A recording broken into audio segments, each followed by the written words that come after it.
So that one is a very easy way. You're a contract grower. Yeah, that's the word. That's the word. Contract growing. So I think not only San Miguel is doing that, a lot of other companies are doing it.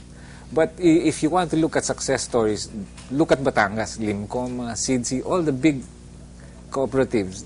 They're on their way. They're well on their way to even better products. I think they have their own tocino, they have their own longganisa. And I think that is why we're bullish. But how do you convince, based on this question, the very conservative, sort of not particularly ambitious mom-and-pop small family to start thinking big and globally this way? Because basically you're talking about a clash in approaches. And where does a politician come in? Because your standard congressman who's not on good terms with the mayor and the governor, because the mayor and the governor are only talking about slapping more taxes on the local farmers, right? Yes. And that's a big problem. I mean, one day we're going to do a show on another industry, which is seaweed, because it's being killed by local taxes. Yeah. Yes, that's very true. You know, that's why we came up with our own. The National Federation came up with a program called commercialization of the hog farmer. We want them to look at how to develop their business, because you have to change sows. You have to give good food. You cannot give. You have to keep them clean, vaccinate them, do all that. It's not really that bad, because if you're taking care of a large animal like a pig, all that 100,000 doesn't have to come in one time. It can come, when you have some money available, then you can vaccinate, as long as you vaccinate within specific periods.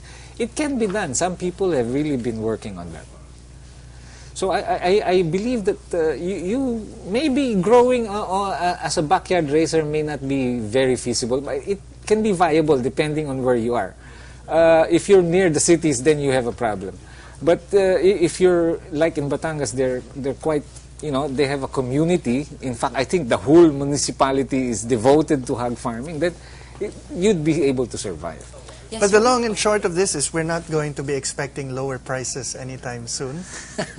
I think those in the commerce graduates there can guess that these prices will have its correction, right? It will eventually go down. We have another question. Yes, sir. We have a follow-up question for Ces. Hi, sir. You have been mentioning a while ago about the role of the government, basically in the advancement of hog raising in the Philippines. You're aware that that in the past there have been efforts by the government to subsidize or to give loans to different hog raisers rather. However, we are aware that also that there was a particular initiative by the government that failed, which involved Kedancor. I'm wondering how this totally affected the hog raising industry, and how do you propose to solve this particular issue? The Kedan issue or the pig? No, the hog raising crisis. Well, you see, hog farming, when we say backyard farming, it's the pigs are raised in your backyard, just behind the house. So what we do is encourage this, encourage this in a more, you were saying, communal basis. Because if you do it alone, if you have only 5 pigs, you have to buy 1 vaccine bottle good for 10. You throw away the other 10 doses. You see? But if you were in a communal farm, then the vaccinations will be done properly, etc. We really encourage communal farming, not individual farming. Now, you were saying that there was this problem with Kedan would have what? Distributed $1 billion? $1 billion pesos, right? I mean, I think that was in the news. Maybe that's about, 10,000 pigs. Then we slaughter about 22 million pigs a year. So if we lose 10,000, not really that bad. It's just you consumers who will pay for the loan. But otherwise, as far as this industry is concerned, we can still supply. It's actually a mission for us, to feed 88 million Filipinos. So, last minute that we have for you is basically what is the main thing that the government can do at this point? At this point, we've been, it's been 4 years since we've been asking government to revise EO 376. Make it a little more friendly, you know. We're Filipinos, we want to be competitive. But if you tax everything, including our imports, then we become stagnant, we slow down, prices go up.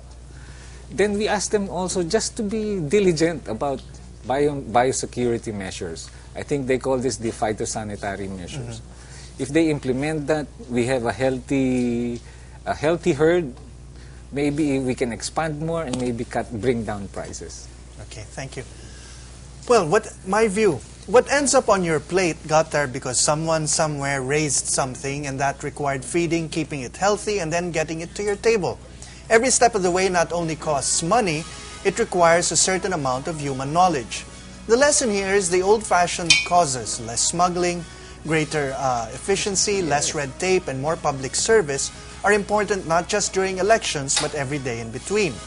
But also, there is a time to realize we're unable to produce not just enough rice, but so many other things we require, including pork. And even as we keep bewailing how there aren't enough jobs at home, let's face the reality that this isn't really true. There are actually jobs. The problem is they can't be filled. The reason is that they're specialized jobs. This is a good time, for example, to become a veterinarian. Yes. And so, as with that bit of advice on hand, as Porky Pig used to famously say, "Brit, brit, brit," that's all, folks. Thank you, Mr. Wong, and thank you to our studio audience. Thanks for being in there, and to you, Bettina, for being with us again on this show. I'm Manolo Quezon, and this is The Explainer.